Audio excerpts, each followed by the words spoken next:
Media మిత్రులందరికీ నమస్కారం అండి. 'డ్రింకర్ సాయి' సినిమా అనగానే అందరికీ యూత్ సినిమా అని నిన్నటి వరకు అందరూ అనుకున్నారు. యూత్ సినిమా దీంట్లో వల్గర్ కంటెంట్ ఉంది, అడల్టరీ ఉంది, ఏ సర్టిఫికేట్ వచ్చింది. ఇవన్నీ అపోహలు నిన్నటి వరకు ఉండే.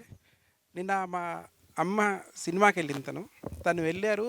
తను కూడా ఏదో అడల్టరీ ఐ మీన్ ట్రైలర్ చూసి అందరూ ఉన్న అపోహలే వాళ్ళకి ఉన్నాయి. ఈ సినిమాని అందరూ ఫ్యామిలీ ఆడవాళ్ళు ముఖ్యంగా ఓన్ చేసుకున్నారు. యూతే కాదు, యూత్ సినిమా అని మనం ట్రైలర్లోనే చెప్పాము. బట్ సినిమా చూసిన తర్వాత ఆడవాళ్ళు ముఖ్యంగా చాలా బాగుంది. కామెడీ చాలా బాగా వర్కౌట్ అయింది. ప్రజ్వల్ కావచ్చు, రాజేష్ ఉల్లిది కావచ్చు, ఓకే, రాజేష్ ఉల్లి కావచ్చు అండ్ ప్రజ్వల్ చిన్న పిల్లడు. తను చాలా పర్ఫార్మరు, చాలా బాగా చేశాడు. అంటే కామెడీ కూడా తను టైమింగ్ అంతా చాలా బాగా డైలాగ్స్ పండి. కొంతమంది ఓకే చిన్నపిల్లవాడికి అంతంత పెద్ద డైలాగ్స్ బూతులు ఇవన్నీ పెట్టడం అవసరమా అని కూడా అనుకున్నారు. బట్ అన్ని వర్గాల్ని చూసి ఆ డైలాగ్స్ రాశారు. ఖచ్చితంగా అందరికీ నచ్చినాయి అవి కూడా. What ever, 'drinker Sai' movie నిన్నటి వరకు ఒక లెక్క, నిన్న చూసిన తర్వాత ఇప్పుడు ఒక లెక్క. కారణం ఏంటంటే నిన్నటి వరకు మేము చెప్పాము. ఈరోజు మీరు అందరూ మీడియా మిత్రులు అందరూ చూసుంటారు. మీరు ఎన్నో సినిమాలో జడ్జ్ చేశారు, ఈ సినిమాని జడ్జ్ చేశారు. నేను అందరూ రివ్యూస్ కూడా బాగా వచ్చినాయి. పబ్లిక్ రివ్యూ అయితే అందరూ కూడా చాలా బాగుంది, చాలా బాగుంది, బాగా తీశారు. 'డ్రింకర్ సాయికి అసలు ఏ సర్టిఫికేట్ ఇచ్చింది ఎవడరా అనేసి చాలామంది కాల్స్ వచ్చినాయి. మీన్ ఫ్రెండ్స్ కావచ్చు, ఏ సర్టిఫికేట్ ఎందుకు ఇది ఫ్యామిలీ కుటుంబ సమేతంగా చూడవలసిన సినిమా అని చెప్పేసి రివ్యూస్ వచ్చినాయి. నేను చెప్పడం కాదు, ఈ నిన్న చూసిన వాళ్ళు ఖచ్చితంగా ఒక 10 మందికి చెప్పండి.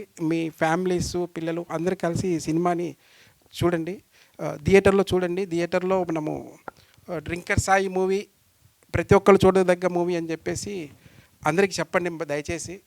ఇంకోటి, బసవరాజ్ శ్రీనివాస్ గారు చాలా సోషల్ యాక్టివిటీస్లో ఉండే, చాలా సోషల్ యాక్టివిటీస్కి తన బిజినెస్ ఒక పక్క అనుకుంటే 50% అది అనుకుంటే 50% తన టైం మొత్తం మొత్తం సోషల్ యాక్టివిటీస్కి, దానాలు, వాట్ ఎవర్ పబ్లిక్ వీళ్ళకి ఎలాగా మనం రీచ్ అవ్వాలి. ఆయన ఇక్కడ ఓన్లీ హైదరాబాద్ గురించి కాదు, ఇండియా లెవెల్లోనే దేశం బాగుండాలి, యూత్ ఇదవ్వాలి, అందరూ ఎదగాలి అని ఆయన అనుకునే పెద్ద వ్యక్తి. సో అలాంటి వారితో పనిచేయడం నాకు చాలా అదృష్టంగా ఫీల్ అవుతున్నాను. ముఖ్యంగా చెప్పాలంటే 'డ్రింకర్ సాయిని' ఆశీర్వదించి హీరోయిన్ ఈ సినిమాలో నేను ముందు చెప్పినట్టు అందరం మాట్లాడుకున్నాము. పర్ఫార్మెన్స్ సూపర్గా ఉంది. And heroine and music and visual, ఈ 4 ఈ సినిమాకి ప్రాణం. ప్రశాంత్ అంకిరెడ్డి విజువల్ పరంగా మీరు చూసుంటారు. మంచి థియేటర్ అంటే స్క్రీన్స్ కూడా కొన్ని బాగాలేదని చెప్పేసి రిపోర్ట్స్ వస్తున్నాయి. ఏదైతే మెయిన్ థియేటర్ స్క్రీన్ బాగున్న థియేటర్లో చూస్తే ఫీల్ గుడ్ బ్యూటీ. సినిమా అనేది ఎంత చక్కగా తీయగలం అనేది, ఒక పెద్ద సినిమా అంటే 100 కోట్ల సినిమా తీసినా కూడా బ్యూటీని ఎలా చూపించగలం, మనం స్క్రీన్ ఎలా ప్రజెంట్ చేయగలం అనేది తను చేసి చూపించాడు ప్రశాంత్ అంకిరెడ్డి. Thank you Prashanth. తను మీద పెట్టుకున్న నమ్మకాన్ని తను నిలబెట్టుకున్నాడు. దెన్ తర్వాత మన శ్రీ వసంత్ గారు ఈ సినిమాకి ఫస్ట్ విజువల్, సెకండ్ మన మ్యూజిక్ ప్రాణం పోసింది. ప్రతి సీన్లో సిచ్యువేషన్స్కి తగ్గట్టుగా బీజిఎం, ఆర్ఆర్ అండ్ ఆ మ్యూజిక్ అవన్నీ వచ్చినాయి. అవన్నీ మీరు చూశారు. మమ్మల్ని మా టీంని ఆశీర్వదించాల్సిందిగా తెలియజేసుకుంటున్నాను. Thank you.